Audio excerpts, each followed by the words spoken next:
Hello, this is Brother Joseph. Welcome to part 2 of how to make the habit.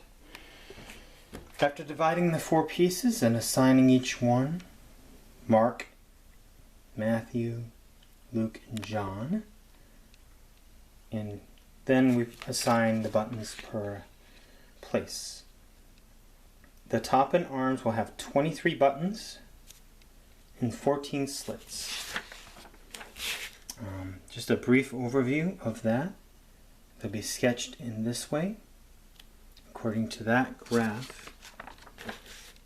And here's what it looks like. Here's what Mark looks like on the graph.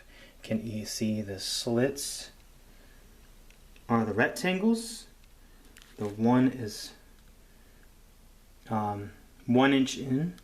The one over here is the 1 inch across. The number on the left is up and down. Yeah, the number up top of it represents going across.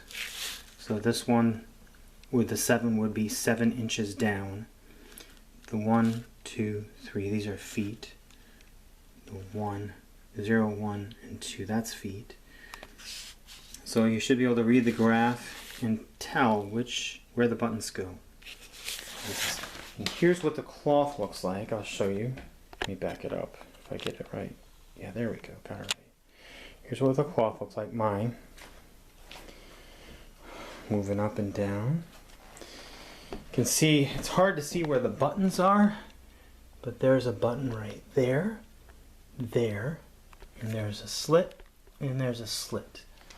Just to give you a view.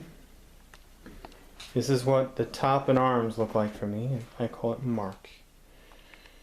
Okay, so that, again, over here we look, and we can see on the graph, the PDF file, exactly where everything is. The number on the left here, see right there, the 13 is 13 inches in. The 25 up above, the 13 inches down, the 25 above is 25 inches across. That top number represents the top number. The side number represents the side number.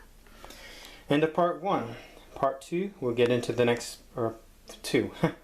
The end of part 2. Part 3, we'll get into Luke, which will go on the back.